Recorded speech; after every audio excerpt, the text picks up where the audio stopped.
we kind of went over already the general contract admin information. This is how you're going to actually document all that contract admin information. You're going to use SiteManger and HeadLight to do your daily inspections, to do your estimates, to do your change orders. The actual sampling and testing is done in SiteManger materials and the LIMS system, which are kind of combined. And again, Jason Davis will go over the materials side later, but it's all housed in that one particular area. So kind of go over briefly again the contract admin manual. Again, just a general admin tool to know how to do these things. We'll go over very specifically how to get access to SiteManger, because that's very important. If you don't have access, you can't administer the project. The various personnel roles within SiteManger, overview of the system functions, so we'll kind of go through the daily work reports, estimates, and change orders, and then the various reports that you have at your disposal through the Citrix programming. So first things is, contract admin manual. So again, it's posted on our website. So you can go there, take a look at it, QR code to get to everything. We are in the midst of modifying it. We're updating it for the information with HeadLight. We've also made some changes from the last time the contract admin was updated. I think in 18 was when we updated it. So various changes that have happened. We had COVID happen after that. We've implemented a different pay adjustment with steel index, some other things that we've got to kind of document. So it's being updated for those things, but still good information for general contract admin information. What the inspector needs to do, what the office manager needs to do, what the project engineer needs to do. So SiteManger. So during the break, I had a question about SiteManger. So just so everybody knows, SiteManger is a part of HeadLight. So HeadLight is the governing group over kind of all DOTs. We're all a part of it.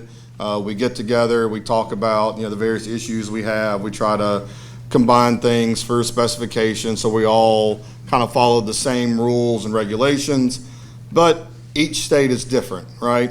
We don't do things the same as Mississippi or Texas or Minnesota or New York or anybody else. But HeadLight was developed one size fits all. Now, I'm a bigger guy. I'm not getting into a small. Some of y'all can probably get into a small. So, it doesn't fit quite right for me. That's why in SiteManger, we have certain little things we tell you to do. Definitely click this button. Always hit override approval rules on your change order. Well, why, Matt? Because I told you to do it. That's why you do it. I got 4 kids. I could say that all the time because I told you so. But just understand that's why there are certain little things we got to tell you. Look, we need you to put this in this way, in this specific fashion, because of the way the software runs. Again, we're trying to move to HeadLight to get out of some of those issues, but understand the reason why. You're like, why are we doing it this way? Well, it's because SiteManger made me. I saw him do it. He made me do it. So, access to SiteManger. The probably most important thing you got to do at the, well, not the most important thing. Make sure you know your ESA, right? That's about the 12th time. But you got to request an ID in SiteManger. It also involves Citrix. So for us, DOTD internally, we have access to SiteManger and the SiteManger server directly. But for anyone outside of the department, you have to access SiteManger via Citrix. That's kind of the portal to get to SiteManger. We know it's a pain. Y'all know it's a pain. It's really the only solution in order to access an internal program with an internal server from an outside source. You know, it's VPN, it's Citrix, it's whatever. So just understand that's why we got to do the Citrix program for y'all to be able to access SiteManger. But as part of that ID process, you'll get a Citrix login and a SiteManger login. So it's an online registration form. You know, you can go to our DOTD website, which is very user-friendly. We also are making modifications to the web page. So maybe in 3 months, y'all go to try to find this information, and it's all different because we changed our website, because we like to do that to y'all. You know, the website hasn't been changed in years, but it just so happens, you know, we're going through a change right now. So, but the form is online. You can fill it out. Preference is to fill it out online, but you can certainly fill it out by hand, email it or mail it to DOTD, email it to our e-construction group. If anybody's still using fax, we do have a fax machine that sits over in the corner and collects dust. I assume it's still plugged in. You know, don't hand deliver it to anybody at DOTD, because with any bureaucratic group, it will get lost in the mailroom. I picture it like Indiana Jones when they wheel the ark into the giant warehouse with all the other stuff. That's where all the documents go. So it might get to us, it might not. So, you know, definitely don't bring it up there by hand. But you got that online registration form. You also, if your company has never registered before, you also need to fill out a designated contact form, and I'll kind of go over that.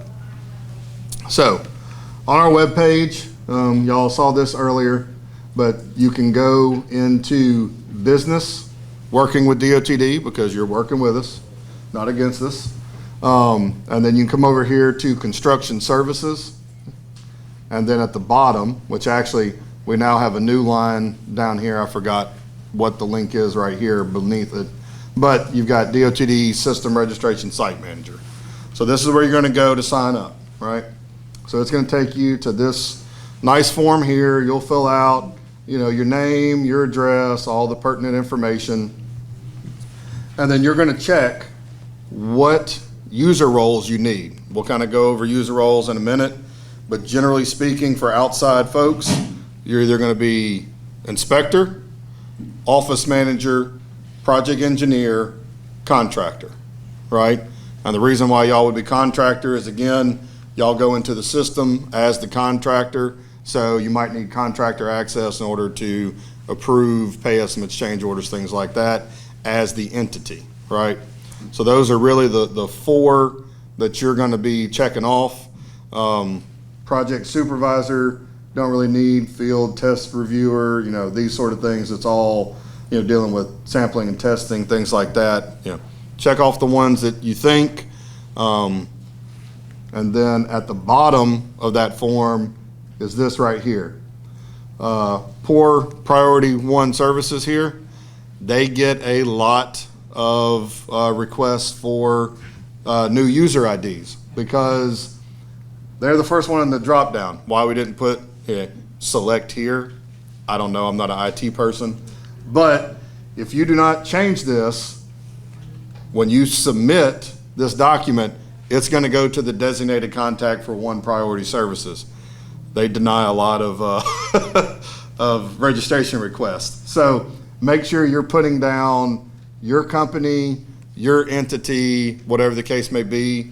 If they are not on here, you'll go to this, you know, your company not on the list, click here. That'll be the designated contact form. You will fill this out. This is, you know, this is not an electronic submittal. You'll fill that out by hand, because we need the owner's signature that says, yes, I want Joe Smith to be my designated contact. Important thing about designated contacts, if they leave your company and you do not notify us, we don't know that, right? I'm not out there trying to keep track of 1,000 contractors, you know, 200 LPAs, you know, 400 consultant firms, that sort of thing, to know, all right, oh yeah, their designated contact went over to this other company or whatever the case may be. So whenever that changes, y'all need to notify us, because invariably what happens is y'all will submit, you'll hire somebody else, you'll get a new person, they go to fill out the form, you've selected your company, and it goes to that old designated contact person, because that's the first step of the process. We don't know who works for your company or who doesn't. Anybody, I could go in and sign and say, yeah, I'm Matt Jones and I'm with, H&TB or whomever. H&TB is going to have to say, no, Matt Jones doesn't work for us. I don't know who that guy is, right? That's the first line of defense. So your designated contact is who gets the email that says, is this person with your company and are these user roles correct? And they respond back with a yes. That's step one in the process. If your designated contact is no longer at your company, it sits there in cyberspace for forever, and you go, well, I submitted this a month and a half ago and nothing's happened. Why is my registration never gone through? I never got a user ID, password, any of that information. It's because the designated contact never signed off on it. So, if you're having those issues, again, I don't expect y'all to remember, oh yeah, John Smith left, he was my designated contact, I need to change that. But if you're submitting a new user and you have not gotten that user's ID or password within a week, I would check with the e-construction group to see, hey, who's the designated contact that y'all have listed? Oh, we need to update the form, right? And submit that to our e-construction group. So again, that's the first line of defense. It's like a 4-step process. So once you submit that form, it goes to the designated contact. Designated contact, hopefully still with your company, sends the email back, says, yes, they are a member of our company. Then it goes to DOTD internal. We look at what the next user is in y'all's group. I'm sure y'all that have IDs have seen, anybody outside the department, it's C something or another, 3-letter designation, and then 4-number designation, right? That's for contractor, just because we lumped everybody as a contractor, not necessarily consultant, contractor, LPA, it's just C whatever. So like Barber Brothers, which is an asphalt contractor here, they're C bar 0027. That just means that person was the 27th person in that company to get a user ID. So same thing, that's what we do. We look at, all right, they're with City of Baton Rouge.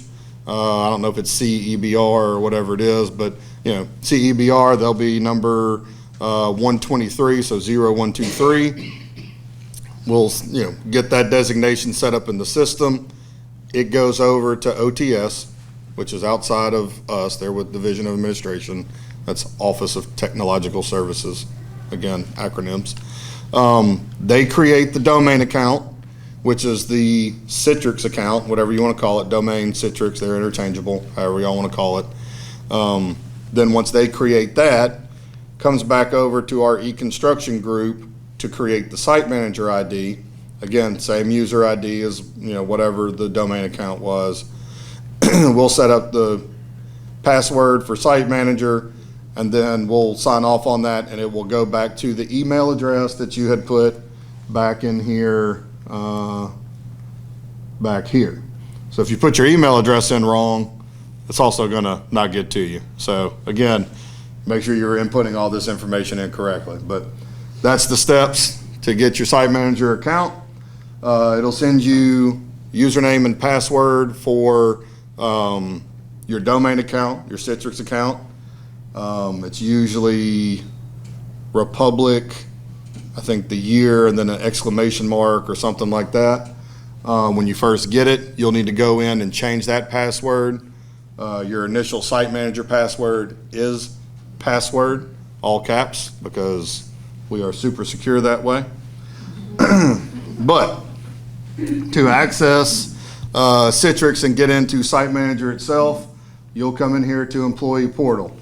I know y'all technically aren't DOTD employees, but in order to access the internal systems, that's just where it was housed. Again, not an IT person. I didn't come up with the terms that are, the headers and all that. I just work here. So, you'll want to remote via Citrix right here once you go to employee portal, and then it will take you to this.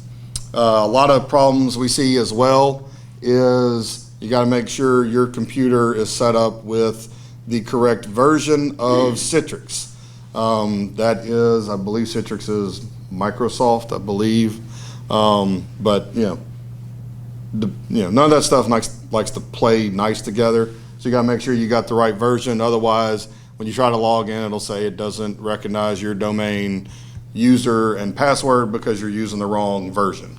So make sure that's correct. But you'll come in here, put in your username, C designation, number designation, and your password, and log in. When all that works flawlessly, you will come to this page. So this is the little icons that y'all should see.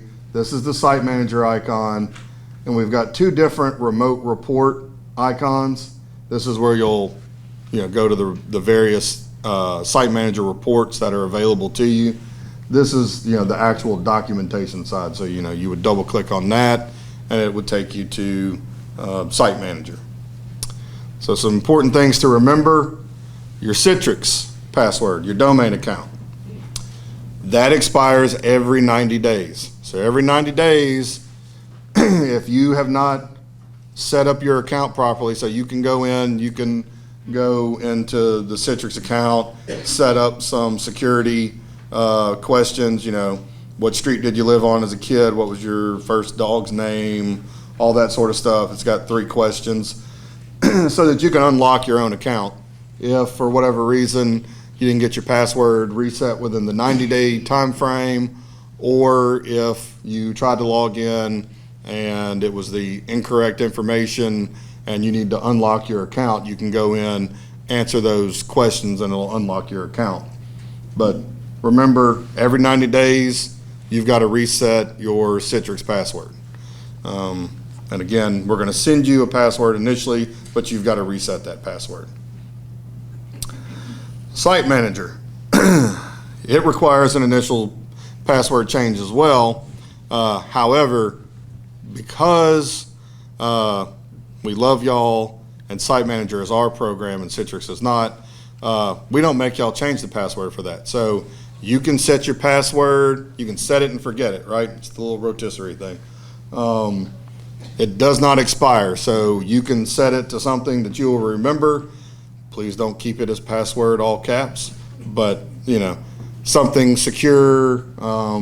It's got to be 8 digits. No, it's alphanumeric only, no symbols. Again, I didn't write the program for SiteManger. SiteManger doesn't do @ symbols. It doesn't do plus. It doesn't do division. Any of those little characters that you throw in there, it'll make it go haywire. It will accept that password change, and you'll think you've set it to that, but then when you try to go back in, it sees none of that correctly. So understand, alphanumeric only for SiteManger password. So when you go in here, I'm glad they redacted this because this was my user ID right here, so that y'all don't try to put in my user ID and change my password and lock me out. I think I can totally do. But because I took the screen capture. So this is the front end of SiteManger. So when you come in that first time, you will type in your user ID. It'll be C designation, whatever. You'll type in password, all caps, and then you will come here to change password. This should be grayed out, and it should only be change password.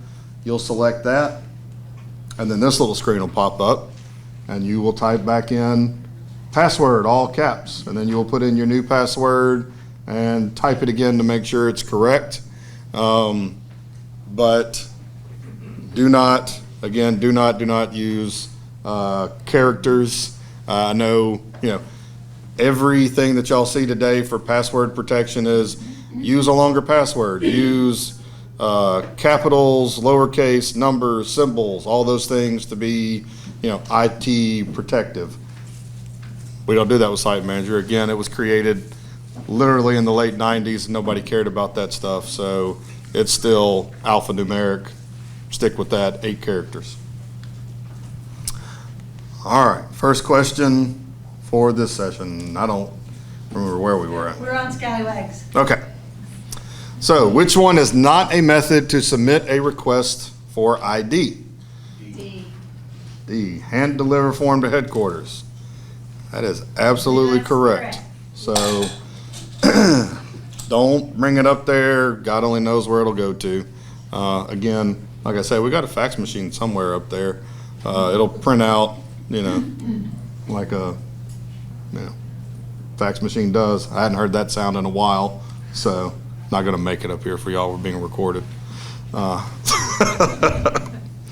So the various personnel roles. So I mentioned before, you've got inspector, you got office manager, project engineer, contractor, and the DOTD project coordinator, construction coordinator will be a PE designation as well. They already have that on there, but when you're signing up, make sure that you have these things. We didn't really talk about office manager in the first session. That's just because it's a user role in SiteManger. The office manager can be the project engineer. It can be somebody else in your office. That's just who's responsible for generating an estimate. They are the only user role that can generate an estimate. So when you log in, if you're wanting to generate an estimate, you have to log in as office manager. So I'll go over that as well, but that's the reason why that's separate. Yes? Do you have multiple people in the company? Obviously inspectors would likely be multiple, but like you had multiple project engineers and multiple office managers? Yes, absolutely. And the way that goes then is they're given contract authority to a specific project. So we can assign 1 inspector, we can assign 4 inspectors, you can assign multiple project engineers or multiple office managers to one specific project. Just understand that when you assign them to that project, they have the same access as anybody else. So if you want to be the project engineer and you want to be the only one that signs off on the change order or the estimate, if somebody else has project engineer access, they can do the same. Back a few slides where we were selecting what role we have. Right. If we select as project engineer, are we automatically office manager too, or do we have to make both selections? You need to make both selections. It'll allow you to make multiple selections. So typically, if you are the project engineer, I would suggest when you do your submittal for roles, request inspector, office manager, project engineer, and contractor, all 4. When I was a project engineer, I had all 4 user roles, again, so that office manager, if my office manager wasn't in, I can create the estimate. Then as it's going through the approval process for us, the contractor's approval is not required on estimates. That is our estimate. It's your estimate. You're saying this is what was done on the project. This is what I'm paying you. So there have been times when a contractor did not want to approve the estimate. We approve it for him. I would sign in as contractor and approve it for him so it moves through the process. How easy is that to change once it's been set? Because I'm going to have to go back up and change it. Oh, it's easy. Yeah, you can just submit it again and say, and then you can put in that deal, I think there's a spot at the bottom to just give some information. You can say, I already have a user ID, it's such and such, I just need this additional role, and that's fine. So these are the different roles that we have in SiteManger that you typically use: inspector, office manager, project engineer, contractor, right? All right, so the inspector, they are the ones doing the daily work reports. So each role has a different view when you go into SiteManger. You'll see different icons. Certain icons will be there, certain icons will not be there based on your user role that you're logged in. It also tells you at the bottom right-hand corner of SiteManger what role you're logged in as. So remember that as well. It might be that you logged in as project engineer to approve a change order, and you are still logged in as project engineer, all right, that change order is now fully approved, and I want to pay an estimate that includes the change order quantities that were in there. You have to log back out and log back in with that new user role. You can't just switch it up in a, dashboard, area. You have to log all the way back out and all the way back in as that user role. These are the roles, of course, that the inspector does. So they take the material samples, they'll create sample IDs, they'll create the daily work reports. Office manager, they can create daily work reports too. The way we typically do it at the department is the inspector does the daily work reports, the day-to-day stuff. The office manager is in charge of, when we get to that pay estimate time frame, you've got those lump sum payment items, right? You've got mobilization, you've got construction layout, you've got traffic control, that sort of stuff. That's based on percent complete of your project. You pay out, certain percentages based on where you're at. So usually what the office manager does, they go in, they generate the estimate, they look at percent complete.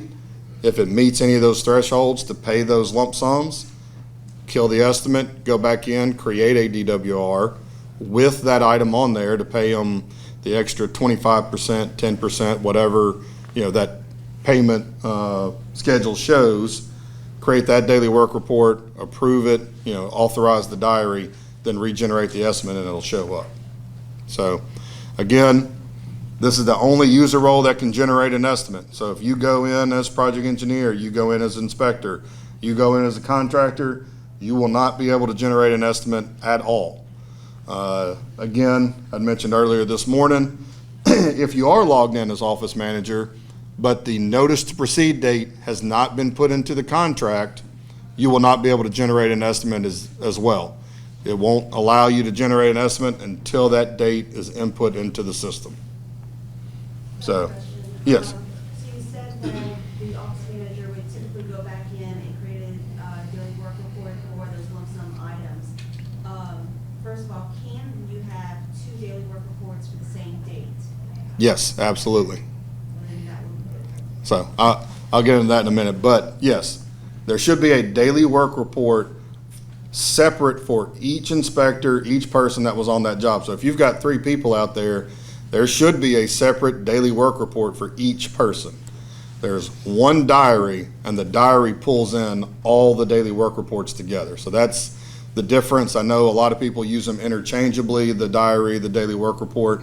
You can have multiple daily work reports in a diary, but you can only have one daily work report for one inspector. So the inspector can't have 2 daily work reports in one day, but you can have multiple inspectors with a daily work report for that day. Is that clear as mud? Yeah. I was for example, we could only have one, so I was wondering how the office manager would create a daily work report when You're you right. have an inspector already in there. Yes, they can have 2 daily work reports, so.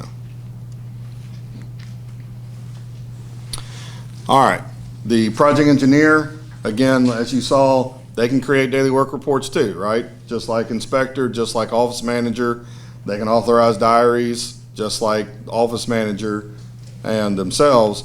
The inspector should not be authorizing their own diary. Now, you can have a lead inspector that authorizes other people's daily work reports, but you should have somebody else looking at the daily work reports to review them, say, yes, that information looks correct, and then to authorize it.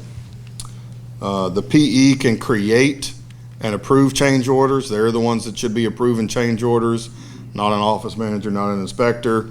And then they're also approving estimates similar to the office manager. The government entity, the responsible charge, they will be in as the contractor. So again, when you go in, you'll need to log in as the contractor. The contractor version, they can approve change orders, they can approve estimates. They can't create anything. They can't create daily work reports, they can't generate estimates, they can't generate change orders, okay? We allow them into the system for approval purposes, but not to generate. We don't need them, going in and putting their own quantities in or anything like that. So that's why that's held that way with the user role. Project coordinator for us, they approve the change orders. They should be on all change orders. They verify funds are available, through the estimate process. And then they coordinate with our compliance section and our construction audit section. In the case that, during your estimate approval, it gets hung up in any one of those two spots. So on an estimate approval, it's generated by the office manager, then it's approved by the office manager. We had changed the approval workflow so that the contractor approves it after the office manager, then the project engineer, then it goes to compliance, then it goes to our construction audit section. So that's the approval flows that it goes through. Compliance, of course, is checking for payroll and DBE payments to make sure contractors have paid that and submitted the proper paperwork. Our construction audit section is verifying your reimbursement, disbursement information. They're verifying funding. They're also checking if you did a stockpile or something like that, that we've got those canceled checks back as well, that the stockpile was paid for. So if it's hung up in any one of those spots, that's usually what it is. What's the standard turnaround for the DOT approval portion? It should be within 2 days for each one of those spots. So if it's been 3 or 4 days, it's probably because something is missing, and you can reach out to them to find out what the issue is. So with the LPAs being listed as the contractor, a lot of times our LPAs won't approve without the project engineer already approving it. And so the order you just said is out of order to the actual practice. Right. And it used to be that way. However, because it's SiteManger and it has its own rules, once it's hit that first approval, anybody in that workflow can approve it, and it approves for everybody above them. So what happened is we had some contractors, as soon as the office manager had approved it, they went in there and saw it. They approved it before the project engineer was able to approve it, and it automatically approved it for them. And so we had some project engineers say, no, that's not right. I got to approve it before they approve it. So I understand that. One of those lovely LPA glitches. Right. You can't take it to account. Right. And because it could be that, if construction audit were to see it and they just said, yep, I'll approve it, and it'll automatically approve for everybody. Same time, all that, it shows up with the same timestamp. So that's one issue with the estimate side of it. That hopefully will get corrected with the new program, but that's why we had changed it. All right. So, barnacles or? Barnacles. All right. Who approves change orders on local entity projects? What do you think? It's in the second row, you got its choice. What do you think? 5 seconds and I'm gonna give it to the shellbacks. So I hear E. Okay, Yes, all right. it is E. So your change order should have your project coordinator, that's the DOTD person, so you got to have them on there. The project engineer for the LPA should be on there, as well as the responsible charge, because technically they're the contractor, right? You want all three signing off. You need a project engineer, contractor, and a DOTD person, right? All right, now shellbacks. Who approves estimates on local entity projects? E. E, all right. So E, both B and C. So yes, the LPA project engineer and the responsible charge, because again, responsible charge is the contractor. PE, DOTD, the project coordinator, is not part of that approval process, but our compliance and audit sections are. So understand kind of the difference. That's a set. I thought you said that the project coordinator reviews the first partial. They do. It's just kind of truthful. Well, so they can review it, they just can't approve They it. don't approve it in SiteManger. Right. They should be working with the local government and reviewing it and make sure it's all correct. Right.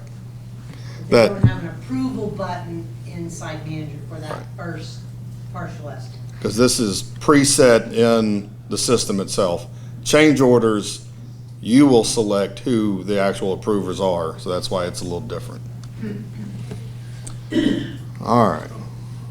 So on to the beauty that is SiteManger. So again, Windows 3.1 for y'all that, remember Windows back in the day. These are the various icons. The ones you really should be focusing on are daily work report, contractor payments, change orders. Contract admin has the general information for the project. And again, depending on what you log in as, you might have some of these icons, you might not. I'm trying to remember if the inspector has the contract admin side or not. But the contract admin, you're not really going in there to change anything. It's just if you want to see, it's got down, your contract time, the cost associated with the project, bond company, all that sort of stuff in the contract admin side. Daily work reports is where you would go in and fill out the daily work report. Contractor payments are your estimates, and then change orders. So for right now, we're going to look at daily work reports. And again, we're talking about this. However, we're making everybody use HeadLight, so it's a little different at this point. But if you had to go in and just create a daily work report, this is where you would double click. Then it goes to this. So you can see you've got daily work report, and then diary is separate. That's because everybody should be doing their own separate daily work reports. One of the reasons why we say that is for liability purposes, right? So you've got 3 inspectors out there. One person is your lead inspector, right? He's the one that determines what the weather was that day. He's the one that puts down whether or not to charge or not charge for that day based on the controlling work item, things like that. But what you don't want is if you got 3 people, Matt, Brian, and Sarah, if I'm the lead inspector, I should not be putting in all the information that they observe. If I'm over here watching them put down asphalt, Brian was watching them do some pipe work, and Sarah was watching them do base work further up the road, they're the ones that inspected that. They're the ones that saw it. They should be putting it in, because what you don't want is if, for whatever reason, we go to a lawsuit and you're up on the stand, or your lead inspector is, and they say, all right, well, you put down that they did this, this, and this that day. You saw them do all 3 of those things? Well, no, I saw them do the asphalt. Well, under your daily work report, you've got down that you inspected all 3 of these things, right? Well, no, I didn't. All right, well, what else is not true that you've put into all this documentation, right? Yeah. I've seen it where, and this is years ago, but I've seen it where inspectors would send in their paper form, scan or photo to an office manager. Or And the office manager would put in. Inputting they're just typing it up into, do they have to go sign in? And I can't remember whether the office manager signed in as the inspector and typed it in, or if the office manager was able to do daily reports as that person. So this is my IT security speech. Never, ever, ever give your user ID and password to somebody else to input or approve anything for you. We now have, as part of our specifications, we've told contractors this as well, because they're notorious for giving their office personnel their user IDs and passwords to go in and look at information or whatever. There is read-only rights, so that if their office people need to see stuff, they can go in and review it. But it's electronic approvals now. We do not have to get wet ink signatures on change orders. So if you've given your user ID and password to somebody else, and they go in and approve a change order for you, and you did not intend for them to do that, something like that, that's on you. that's approved now. That is over and done with, so never, ever, ever give anybody your user ID password. We say the same thing for the traffic control people, because we had that issue where the office manager was inputting the traffic control diaries for the contractor's TCS. That is a no-no as well. It's supposed to be the traffic control supervisor inputting that data. The office manager is not a traffic control supervisor. They had their user ID and password, they're putting it in. That's not correct. If they type something in wrong, if it's incorrect. So, preference is to, yes, it should only be the inspector that observed that information inputting the data. Even though there's a paper like, hey, here's the. Right. Okay. Yep.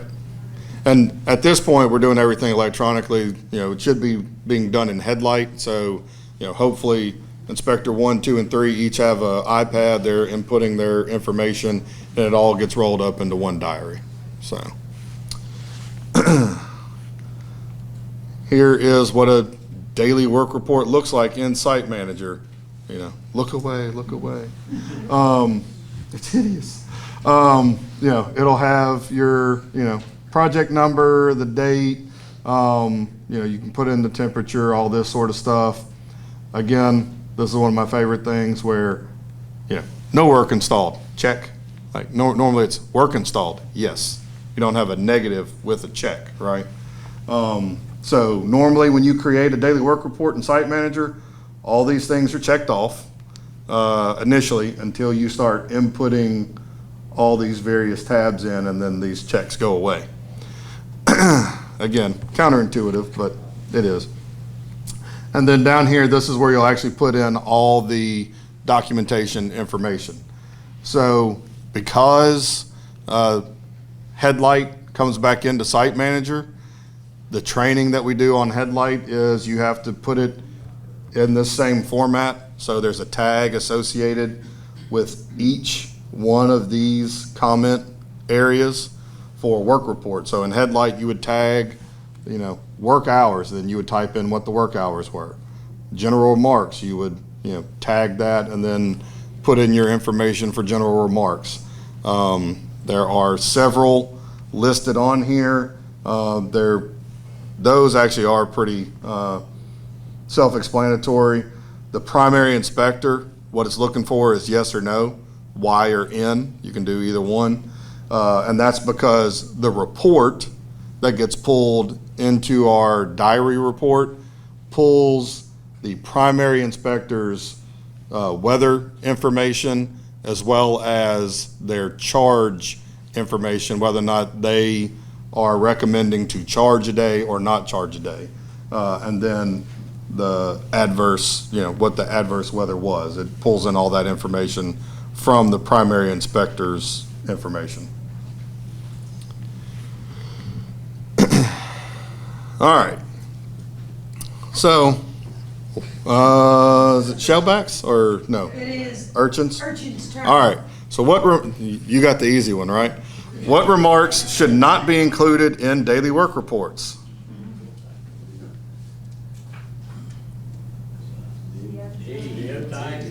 D. D, go Tigers. Reason why it should not be is because I actually went to Louisiana Tech, so it's go Bulldogs. No. Again, you don't want information in there that's not accurate. It doesn't pertain to the project site, what was going on that day, that sort of thing. So, while we are all down here in Baton Rouge and everybody, we're right here on LSU's campus, go Tigers. No, we do not put that in there, especially with this atrocious spelling, because that drives me crazy every time I see it. But anyways. Can we put Matt is a jerk? We could. Kidding. Sure. Kidding. I didn't mean that. All right. The next one goes to Scallywags. Scallywags. All right. This one might be a little more difficult because I hadn't gone over this yet. Come on, Scallywags. What do you think? So, I would say C. do we charge? Scallywag? You are not. I would say. Quick, it's not your turn. Oh, so. Scallywags are the first row. Who's it? What do you All right. think? So, do we charge half day for work? No. C. C. See? You guys agree? C? Yes, Well, no? I say Denise has to approve it. That is definitely a trick answer. All right, so no, never charge a half day. So again, the system allows it. We didn't create the system. I didn't create the monstrosity that is SiteManger, but apparently other states do charge half days. Basically, we have written into our specs, if they can't do work for 60% of the day, then they're not charged, right? Or at least on working day contracts. Same for calendar day, you just note that it was an adverse day. But it's either a full day or no day based on the type of contract you have. If you do half days, it ends up getting, off, were they able to work, were they not able to work? If they get into LDs, now we're doing half of a liquidated damage, it gets kind of convoluted. So we just say no half day charges. All right, so we just went over all that to then say, all right, forget SiteManger daily work reports. We're doing everything in HeadLight. So we are requiring iPads to be utilized on projects. The program that we utilize is HeadLight. It is a visual inspection-based tool. We want photographs, documentation, as much as possible, really. This is what actually went on each day. We've found that, previous daily work reports, when you're just typing in information, there's not a lot of information in there. So, what did the contractor do? Were there any issues? Were there any accidents? Were there this? Were there that? That information is few and far between. We get significantly more information out of the pictures and the details that are associated with it. Look, we've created, we made our samples. These are sitting in the correct way to transport cylinders back to the lab. We don't want them rolling around in the bed of a truck, all that. So we've got documentation, visual documentation of this. You can do videos, you can do all those sort of things. But this is where we're going, and it ties back into the SiteManger daily work report so that we can still generate estimates and change orders and that sort of thing from the information that you're providing. So again, picture is worth 1,000 words. We're definitely not getting 1,000 words in our daily work reports. So at least we can get a picture. You can say, yeah, they were, laying asphalt. They were working on drainage. They were pouring concrete, whatever the case may be. But you can kind of see that. And as you take pictures throughout the day, you have what actually happened during that day. You take one picture an hour, right? You've taken 8 pictures in a day to show what they accomplished that day, right? It's a good indication of how the contractor is progressing the work. Again, if there's deficiencies, if there's a safety issue, whatever the case may be, we document that. We notify the contractor, hey, this traffic control was incorrect, get it corrected. Once they do get it corrected, you go back out, you take another picture, deficiency corrected at this time, things like that. We want to document this stuff so that we can protect ourselves, we can protect the contractor, because we are in a very litigious state. So we've even explained that to contractors. Look, we took a picture of your traffic control at 8 o'clock in the morning. It was absolutely correct. But, random citizen came out there and moved a barricade so they could drive through here and went off in a hole or whatever the case may be. No, I got documentation you had this up correct. I'm not saying you got to take pictures of traffic control every single day, but things like road closures, I know for Government Street, when they redid that, especially at the intersection with, is it Independence, where it was kind of wonky, they had to shut that down for a weekend to do the work, to put the roundabout in.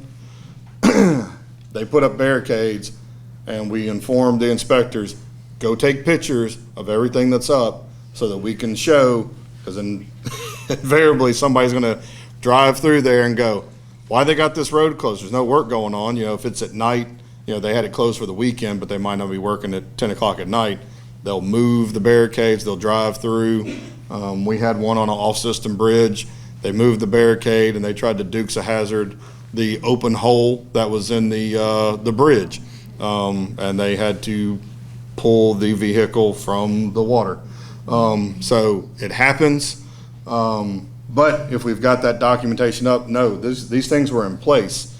You're protecting yourselves, you're protecting the department, you're protecting the contractor, and showing that, no, this was done correctly. We don't want just deficiencies where contractors did stuff wrong. We want to make sure we're taking pictures where they're doing stuff right. Because for the vast majority, you know, I'm saying it, contractors do stuff correctly. You know, they want to do a good job. We want them to do a good job. And that's what they're striving to do. So make sure we're taking pictures of all that. So for HeadLight, you do need to have a SiteManger user ID initially. So make sure that's done on the front end. And then you can go in and request your HeadLight ID. You'll let them know, hey, this is my SiteManger ID, and it matches that. So that, again, we're not providing you with 8 different user IDs. Now, it might be 8 different passwords. But we're trying to, you know, keep y'all from having to do a bunch of different user IDs. All right, this is what one of those daily work reports looks like. So this was from, you know, one of our folks that had done it, but, you know, again, they had tagged all the things. I don't know that y'all can see that as well, but, you know, it goes into, you know, the general remarks, the primary inspector, yes, controlling work item, you know, charge time, you know, see TCS diary for traffic control, and then, you know, who the inspector was. And then this is when he actually submitted everything. So this is your timestamp of everything. And then all the pictures that he took, you know, when he took them, when they were uploaded, you know, that sort of thing. It puts a GPS location on it, all those sort of things. So again, we have all this information. We can say, yep, this is where that spot was. Say there was something deficient, right? Say we were looking at some base course or embankment. We did a proof roll. We found a soft spot, and we take a picture. All right, there was an issue there. We're going to get them to correct it before they overlay it. But then, you know, 2 years from now, y'all end up with a pothole. You can go back and go, oh, this is that spot right there. This is where this issue was. I know what it was. You know, it's not, I don't know what's underneath there, right? So this is just the report in HeadLight. Again, it provides the pictures as well. So for this one, they were showing pictures of the samples that they were taking for concrete, right? They showed the air entrainment, they showed the slump when they made the cylinders, and then they were just, you know, performing a transition with the barrier rail at the end of a bridge. So that's, you know, the work that they were doing. So they got everything captured as well as, you know, the material sampling. So again, contractor can't really come back and say, well, you didn't, you know, do this properly, you know, the slump wasn't right, or, you know, whatever. Here's where the documentation is. This is that same report from HeadLight in SiteManger, right? Because it pulls the data in. It cannot pull the images. Again, our server for SiteManger can't handle that amount of data because it's old and decrepit, and it will crash on us yet again. So this is the information. So it shows you, hey, you got an image. Hey, you got an image. It puts it in brackets so that you can see in the general remarks, you know, where there's an image from HeadLight, and then you can go back to HeadLight. So if you were just reviewing your daily work reports in SiteManger, you would at least see that, yes, there are images associated with this. If there was a video, it would have video in the bracket, all that sort of stuff. But same information, but you can see this is definitely a different visual representation than the HeadLight report. All right, contractor payments. So Venice will go into this in detail after lunch, but this is where you go. Again, you have to be signed in as office manager. It's the only role that can create it. This is when you go to, you know, estimates and generate estimate. This is what you'll see, right? So see how this begin date is grayed out? So for your first estimate, it'll be grayed out as well. It'll be the notice to proceed date. That's why I say if you don't have a notice to proceed date in there in the system, it won't allow you to generate it because it doesn't know what that start date is. And then each subsequent estimate, so you see this was actually estimate 7, it starts from the end date of the last estimate. So last estimate, estimate 6, must have ended on 3/6 of 13. So this one is going from 3/7 to 4/6, right? You input the end date, but we're doing progress estimates. Make sure you select progress. The final estimate is it for the project. It's usually a $0 estimate. So if you still owe the contractor money, we are doing progress estimates to make sure they get paid. All right. It's pretty simple. You'll generate the estimate, then go through, you'll review the estimate report. If everything looks right, you'll come back in as office manager and approve it. And then it'll go to the next step and next step and next step. In here, in the contractor payment section, you've got generate estimate, approve estimate, estimate tracking. There's certain things you can go take a look at to see where it's at, but that's, estimate generation. Very briefly, again, Venice will go over it in very specific detail in a little bit. Change orders. This is, a bit more complicated. So this is the change order information. We, of course, want you to put down what this is in regards to. Please don't say just quantity adjustment for estimate 6 or something way so general that we don't know what it's intended for. We want to know specifically what we're doing. It'll start in draft status. I mentioned this earlier. Always, always, always select override approval rules. And the reason why that is because I just told you to, right? It's because SiteManger has its own ideas of who should approve a change order based on the category. So, y'all end up selecting the category, whether it's 1, 2, or 3, based on the dollar figure or the days. There's various factors that kind of come into a change order. But the important thing is that we select override approval rules, because SiteManger might say, oh, a category 3 change order goes to X, Y, Z, A, B, C, and F, right? It might have 6 people on there. Well, really, a category 3 should really only have 3 people, right? And you're going to assign those people. So it should be the project engineer for the LPA, the contractor, which is the entity, and then the DOTD approver, the construction coordinator. Those are the 3 on a category 3. Category 2, it goes up to the district area engineer, and then category 1 comes all the way up to our chief engineer. But you have to go in there and select it, so that's why we got override approval rules. You've also got these down here. If it's an overrun, underrun, that's for existing items that you already have. So if all you're doing is just doing a quantity adjustment up or down, you would select overrun, underrun. If it's brand new items, you're going to select extra work.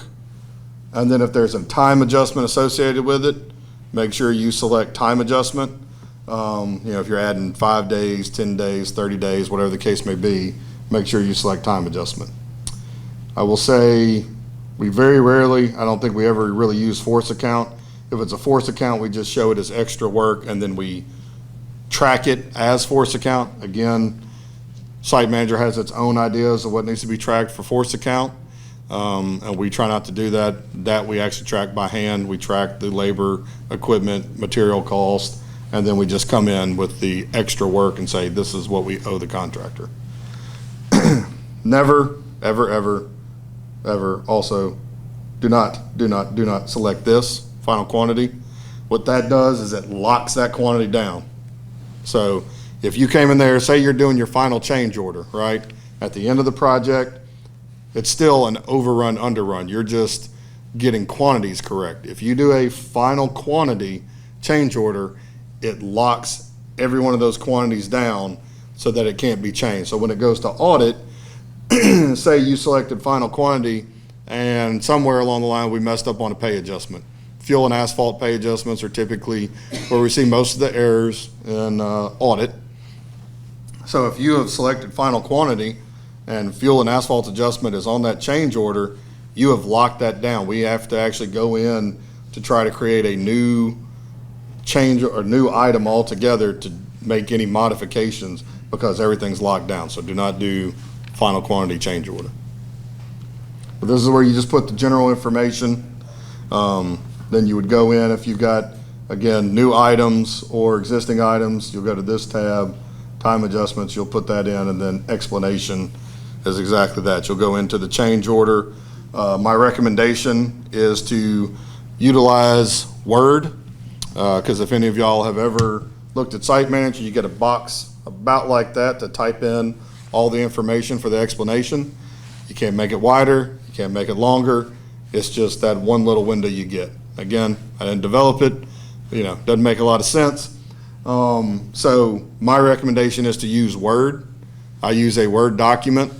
I go in, I type in all the information I want, I copy, and then I paste it into that tiny little window so that it goes back into the right format that I want. It keeps the format correct from your Word document. So that's my recommendation on that, is to use a Word document to do that. Y'all used to have like a cheat sheet, I guess if you call it, for your category type and also for your reason code. Do you Yes. still have that, and where can we find it? Yes, it's on. I know it's on our intranet. I don't know if it's on our internet site, but yes, it is still there. If you needed a copy of it, you can contact me or your construction coordinator, and we'll get you a copy of it. But yes, that's still there. The category worksheet that says, look, if I've got, X number of dollars or X number of days, it should be this category, and whichever the highest one is, that's the one you got to go with. Because it could be that you got 40 days, that kicks it up to a category 1, but it might only be $20,000 worth of work, which would be a category 3. So. Yeah, and I don't believe that it had on it which authorizations we were supposed to choose as well. Do y'all have something for that? That's in the construction contract administration manual. It does spell that out for each category. Just to make sure I'm clear, on final invoice, that's final balancing or that's retainage payment? So typically we don't have retainage on projects over, I think it's 50,000. I don't know. Venice, you might help me out with this one. But normally there's a retainage bond, and so we can't hold retainage. Now, it might be that we're not paying the entity the full amount because it was an 80-20 split, something like that. And so it's a reimbursement, that sort of thing. So, but you're not supposed to, unless they signed off on the contract to have retainage, then no. But if there is retainage, no, you don't do the final estimate until you release that, that retainage. So that's once the project is done. The final estimate is just a reconciliation of quantities, so. It is the Barnacle's turn. All right, override approval rules should always be checked. Please don't get that one wrong. All right, on to our reports. So again, when you're in Citrix, I showed you those 2 spots. One is Internet Explorer, one you can do in Chrome or whatever, because again, we love obsolete programs and Internet Explorer is one of those. So these are the various reports that y'all can see when you come in here. Each one kind of has its own information associated with it. I'll go through each one briefly. But either way, this is reports that we created, DOTD created, out of SiteManger, because if you try to look at this stuff in SiteManger, again, it might be a small box, it might be a big box, it doesn't look right, it's hard to discern the information from it. So we created our own reports so that we could get the information out that we think is pertinent. So for their change order reports, I'll go through each one of these in order.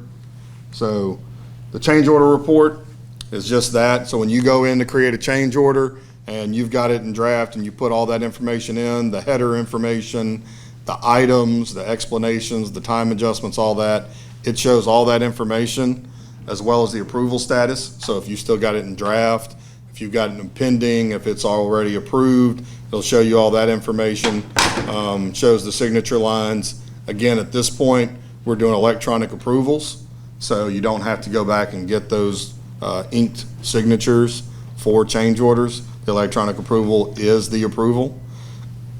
So that, I got a question on that, because with our LPAs being the contractor, and I've had in the past that the LPAs haven't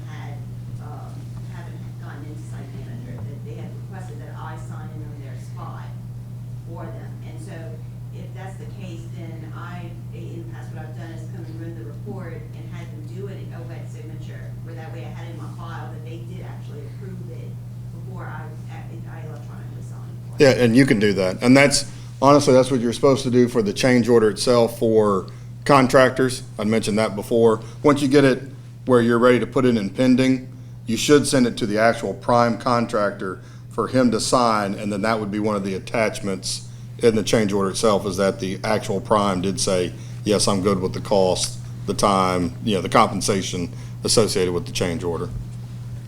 The consultant should not be signing for the LPA. This was many I'm just saying that should never be done. The consultant has no authority to sign, to go in SiteManger and sign for them. They're supposed to get their own login and ID, and that they're committing their agency to money. They are the ones who are supposed to do it. Don't let them have you do it. Don't do it. You're taking on a responsibility that, you have a signature in there maybe. I would not ever do that. The LPA needs to go in and sign that change order in SiteManger. All right. Partial estimate quantities. Again, once you've generated your estimate, you can go pull this report. It shows the information for that particular month. You can select the particular estimate for the particular project. It'll show you all the items that were paid for that estimate and provide you with the paid to date. Venice, again, will go over more of that later. One thing to always pay attention in the report is the very bottom. If the bottom funding information is black, you're good to go. If you're in the black, you're good. If you're in the red, not so good. It might hold up payment, okay? Even by a penny. If a funding category is over, it could hold up disbursement of funds. So be aware of that when you look at the report. You won't find that in SiteManger, or it'd be difficult to try to locate, but in the report, it shows up as either black or red, just to try to give you that visual representation that, hey, there might be a problem here. Summary of final quantities is only used at the end of the project. Once you've done all your partial estimates, you'll run that final estimate. This is where you'll go to take a look at that. Again, it's a $0 estimate. It's just a summation of all the work that was done on the project. It shows you all your quantities that were installed, each line item, each quantity. The CP1A subcontractor report. I think most of this information has been moved over to CR&L, but it should still pull some subcontractor information because the two systems kind of talk to each other. But it shows, the amount that's to be paid to each subcontractor, breaking it down by the line item. So if the subcontractor, when they submitted their subcontractor approval form, they say what items they're going to be working on and the cost associated with it, so that when you go in and put that quantity down, it shows what they should be getting paid. So that's the CP1A subcontractor report. The regular subcontractor report, oh, go ahead. The unique situation where I have a bond company, Axstar, that's actually going to be receiving payments for the contractor. So will that be handled as listing them as subcontractor? I've never experienced this on a project before, maybe discussions later, but have is you directly who you talk to. They went ahead and entered into the contract agreement. The owners agreed to release funds directly to them. Okay. I haven't ever heard of that. I mean, typically, if we're paying the bond company, it's because we defaulted the contractor and therefore they're either insolvent, out of business, whatever, and we're paying the bond company directly. So I haven't really It's a crossover. heard of that as a subcontractor. We actually go into the system and change the prime to the bond company as the prime. But in this sense, it's LPA, we'd still be paying the LPA, so I guess it kind of makes sense to put them as a sub. All right, this report is top secret. You can't use it anymore because, again, this is moved over to CR&L. We haven't taken it off of our listing because, again, we created that report list from many moons ago and haven't modified any of the reports associated with it. So you can't actually utilize this when it's in CR&L. Your diary preview report, again, it combines all the daily work reports. So that's why you've got one diary. It pulls all the information in, displays the information for each individual separately. You know, so if it's line items associated with, you know, Matt or Brian or Sarah, each one is separate. General remarks for each one, all that, it's all combined into one document. The weather and workday report is associated with each of your pay estimates. So pay estimate 6 is associated with weather and workday report 6. It's just the information, again, that was input into the daily work report as to charge, not charge, adverse weather, what the issue was, all those things, that gets pulled in that weather and workday report. That goes to the contractor to see what he was charged for that month.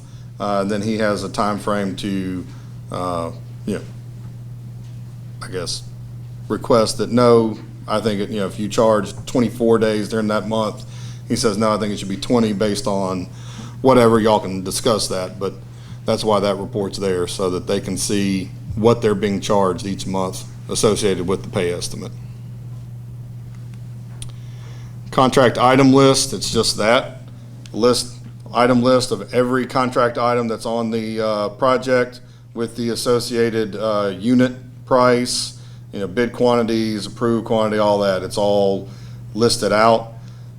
This next one, the item overrun, underrun, that actually tells you what's been installed and what's been paid.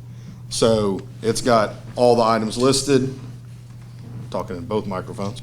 It's got all the items listed, but then it's also got the installed quantity, which could be all your daily work reports, and then the authorized quantity. The authorized quantity is what's been done per your pay estimate. So it might be that you're in between pay estimates, so the installed quantity could be more. It just kind of gives you an idea of where you're at on your percents complete for each item, that sort of thing, because some items you might not use, some items you will use, but you can kind of see where you're at in the interim between pay estimates. Item detail report is used when you want to specifically drill down for a specific item. So if you wanted to look at asphalt 502, you could go to this report, go into the project number, select the item number, and it'll show you every DWR that you notated quantity for that item.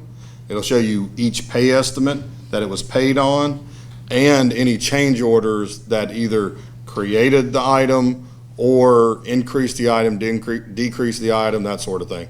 Provides all that information for that one specific item. So you can go through and look at each item in detail. Yeah, item detail report. Change order summary is just that. It's a summary of all your change orders. So the other was a change order detail report. That's for one particular change order. The change order summary provides a listing of all the change orders on that project. It doesn't go into the full detail. You're not going to see all the items associated with it. What it does provide is the cost that you've put into the change order, the time, and whether it's draft, approved, pending, those sort of things. So it's a list of all of them, but it doesn't go into the detail as to what's included in it. All right, fuel and asphalt adjustment reports. This one's fuel, next one's asphalt.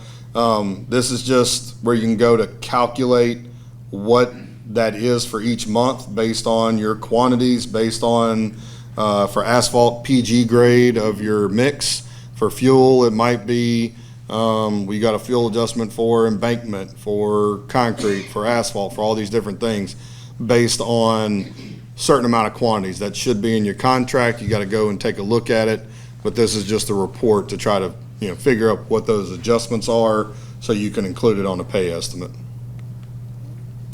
Again, asphalt adjustment. So,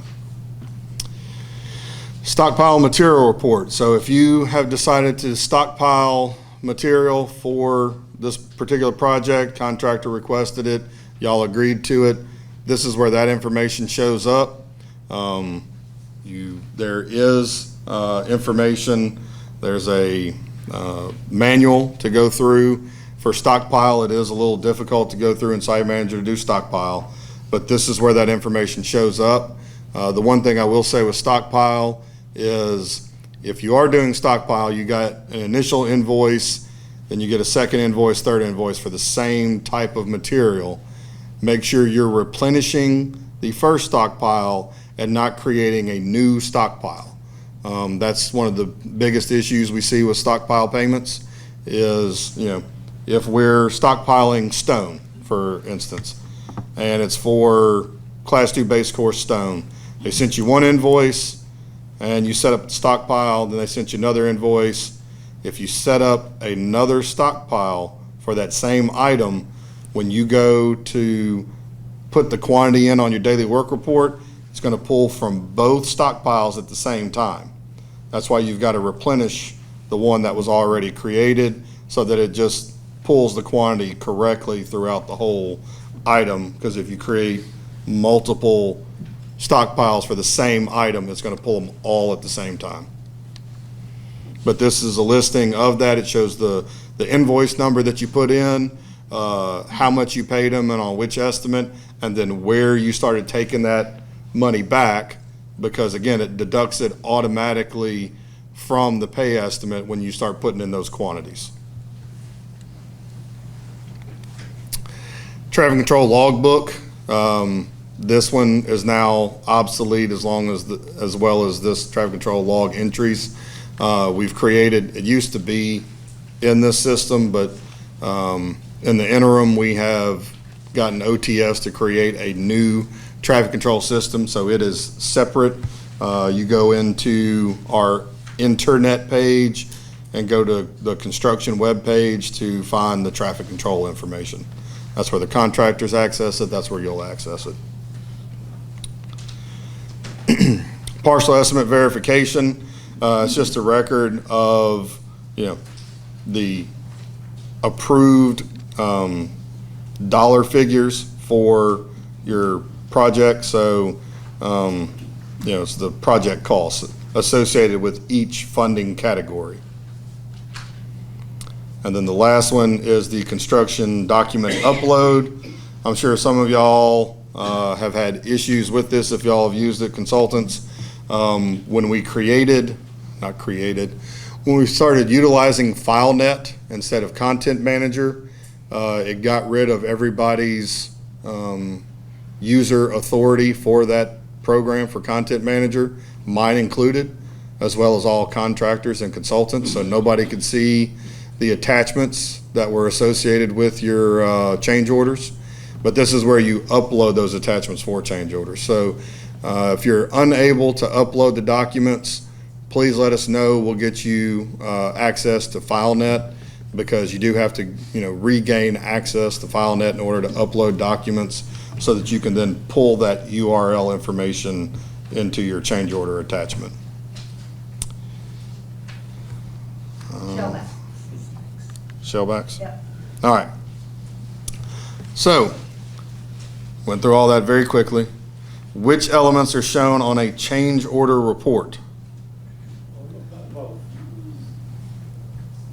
What's that? E, all of the above. This is the line, row number 3. You guys are the shellbacks. What do you think? E. D? Yes, all of the above. So the change order report itself, not the summary, but the change order report shows the approval status, the quantities, the cost, all that. So it's all those things together. All right. Okay, urchins, When is the summary of final quantities run?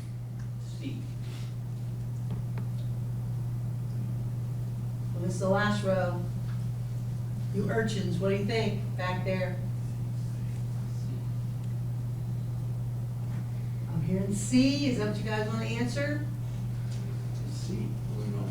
Huh? No clue, you were asleep? Okay.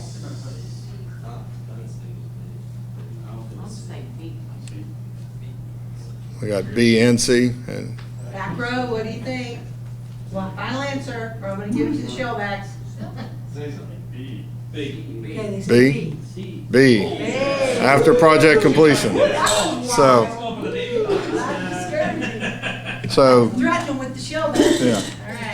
Just as a point of clarification, contractor can submit an invoice. Again, we're not worried about the contractor's invoice. This is your estimate.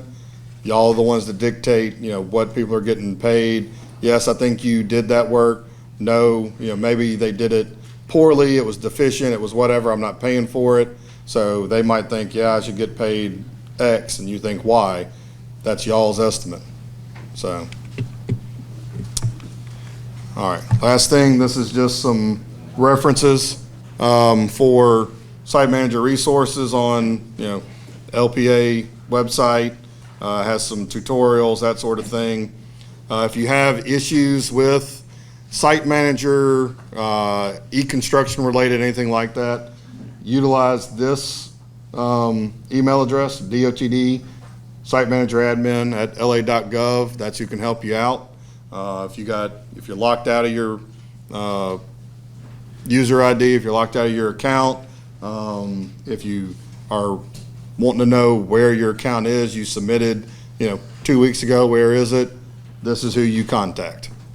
It's got multiple people on it. It used to be, just send it to me, but, I get 4,000 emails a day and can't get to everything. So there's like 6 or 7 people that get this email that are associated with it, and somebody should help you. And that is it.